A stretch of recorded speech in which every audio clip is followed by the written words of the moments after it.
Hi friends, welcome back to our channel. ഇന്നത്തെ ഒരു video എന്ന് പറയുന്നത് വീഡിയോയിൽ കാണാൻ സാധിക്കുന്ന പോലെ തന്നെ SSLC മോഡൽ എക്സാമിൻ്റെ സോഷ്യൽ സയൻസിൻ്റെ പേപ്പറാണ് ഞാൻ കാണിക്കുന്നത്. അത് കഴിഞ്ഞ കൊല്ലത്തെ ക്വസ്റ്റ്യൻ പേപ്പറാണ്. കുറേ കുട്ടികൾക്ക് സോഷ്യൽ സയൻസ് ടഫാണെന്ന് എനിക്കറിയാം. കാരണം എനിക്കും അത്യാവശ്യം ടഫൊക്കെ തന്നെയായിരുന്നു. ഞാൻ യൂസ് ചെയ്തിട്ടുണ്ടായിരുന്ന ടിപ്സ് ആൻഡ് ട്രിക്സ് ഈ വീഡിയോയിലൂടെ നിങ്ങൾക്ക് ഞാൻ പറഞ്ഞുതരാം. SSLC മോഡൽ എക്സാം എന്നൊക്കെ പറയുന്നത് പബ്ലിക് എക്സാമിൻ്റെ ഒരു മോഡലിൽ തന്നെയാണ് അതിലത്തെ ക്വസ്റ്റ്യൻസ് ഒക്കെ വരിക. ചില ക്വസ്റ്റ്യൻസ് ഒക്കെ റിപ്പീറ്റഡ് ആയിട്ട് പബ്ലിക് എക്സാമിന് മോഡലിൽ നിന്ന് വന്നതൊക്കെ മാത്സിലൊക്കെ വരാറുണ്ട്. അപ്പോൾ നമ്മൾ മോഡലിന് വന്ന ടഫ് ക്വസ്റ്റ്യൻസ് ഒക്കെ നമ്മൾ അത്യാവശ്യം നന്നായിട്ടുള്ള രീതിയിൽ തന്നെ ഒന്ന് മനസ്സിലാക്കി നോക്കുക കേട്ടോ. മാത്സിൻ്റെ കേസൊക്കെ ആണെങ്കിൽ ഷുവറായിട്ട് നോക്കി വയ്ക്കുക.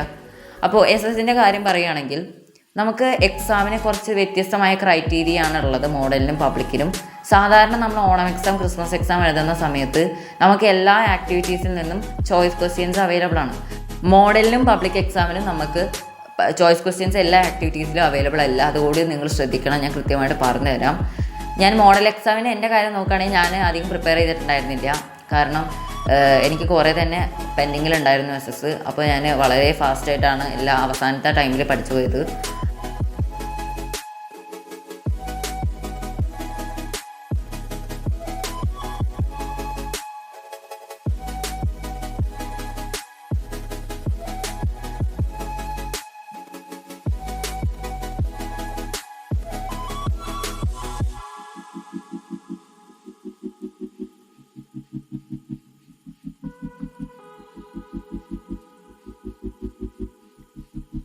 ക്വസ്റ്റ്യൻ പേപ്പർ നോക്കുന്ന സമയത്ത് SS കാര്യം ഞാൻ പറയുന്നത് പാർട്ട് A, പാർട്ട് B എന്ന രീതിയിലായിരിക്കും ക്വസ്റ്റ്യൻ പേപ്പർ ഉണ്ടായിരിക്കുക.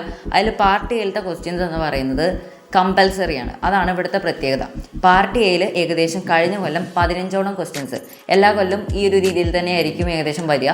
15ഓളം ക്വസ്റ്റ്യൻസ് ആണ് പാർട്ട് Aയിൽ വന്നിട്ടുള്ളത്. എന്ന് വെച്ച് കഴിഞ്ഞാൽ ക്വസ്റ്റ്യൻ പേപ്പറിൽ ടോട്ടലായിട്ട് 25 ക്വസ്റ്റ്യൻസ് ആണ് ഉണ്ടായിരുന്നത്. അതിൽ 10 ക്വസ്റ്റ്യൻസ് കമ്പൽസറിയാണ്. ഓക്കെ, അപ്പോൾ ആ 10 ക്വസ്റ്റ്യൻസ് നമ്മൾ കമ്പൽസറി ആയിട്ട് എഴുതിയിരിക്കണം. ഈ കമ്പൽസറി ആയിട്ടുള്ള ക്വസ്റ്റ്യൻസിൽ നിന്ന് ഏതെങ്കിലും ക്വസ്റ്റ്യൻസ് നിങ്ങൾ എഴുതാതെ വെച്ച് കഴിഞ്ഞാൽ അത് നിങ്ങളുടെ A+നെയോ പാസ് മാർക്കിനെയോ അല്ലെങ്കിൽ ഫുൾ മാർക്കിനെയോ ഒക്കെ ബാധിക്കുന്ന ഒരു കാര്യമായിട്ട് മാറും. അതുകൊണ്ട് തന്നെ മാക്സിമം നല്ല രീതിയിൽ തന്നെ പ്രിപ്പയർ ചെയ്യുക. അതാണ് ഈ SS കാര്യത്തിൽ മെയിനായിട്ട് ശ്രദ്ധിക്കേണ്ട കാര്യം. പാർട്ട് Bയിലേക്ക് വരുന്ന സമയത്ത് അവിടെ എന്ന് പറഞ്ഞു കഴിഞ്ഞാൽ എല്ലാ ക്വസ്റ്റ്യൻസിനും ചോയ്സസ് ഉണ്ടായിരിക്കും.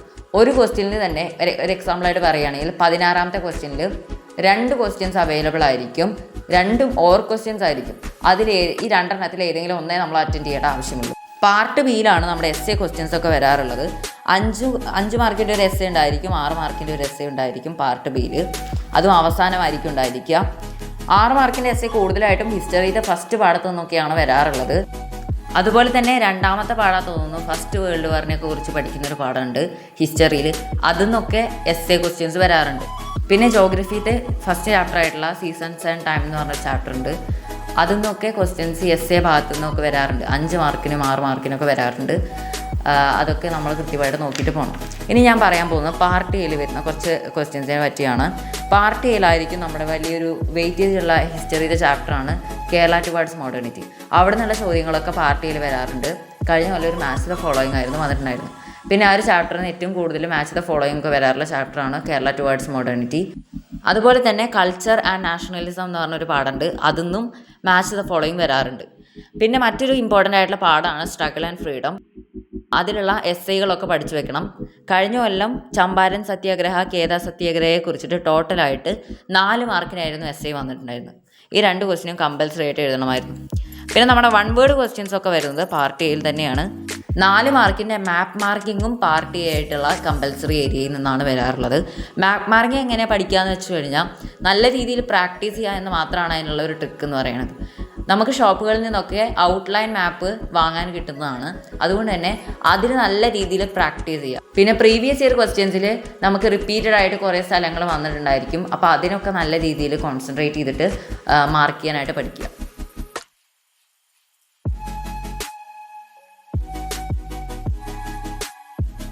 ഈ രീതിയിലായിരിക്കും പാർട്ട് Bയിലുള്ള ക്വസ്റ്റ്യൻസ് ഉണ്ടായിരിക്കുക.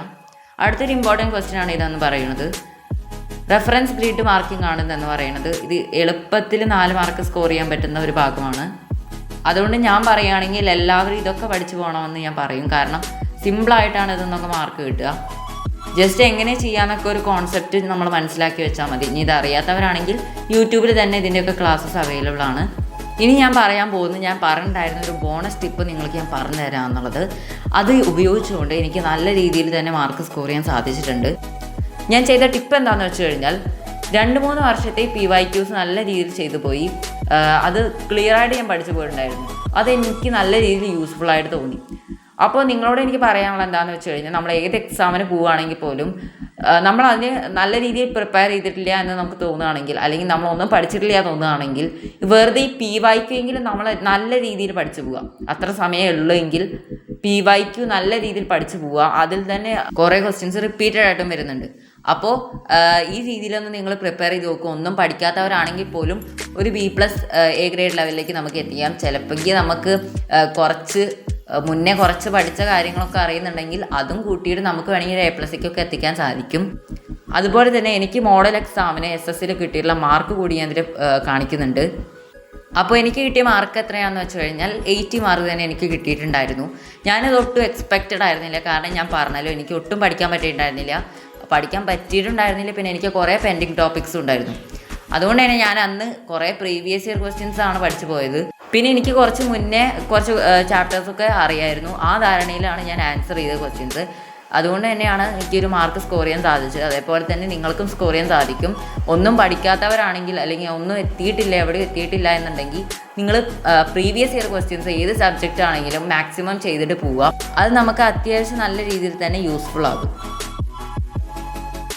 പിന്നെ ഇതെന്ന് പറയുന്നത് ഞാൻ കൾച്ചർ ആൻഡ് നാഷണലിസം എന്ന് പറയുന്ന ചാപ്റ്ററിനെ ഷോർട്ട് നോട്ടാക്കി എഴുതിയതാണ്. നോട്ട് എന്ന് പറയാൻ പറ്റില്ല, കാരണം ഇതെന്ന് പറയുന്നത് കുറേ ആൾക്കാരുടെ പേരും അവരുണ്ടാക്കിയ ഒരു ഇൻസ്റ്റിറ്റ്യൂഷൻ്റെ പേരൊക്കെയാണ് ഇതിലുള്ളത്.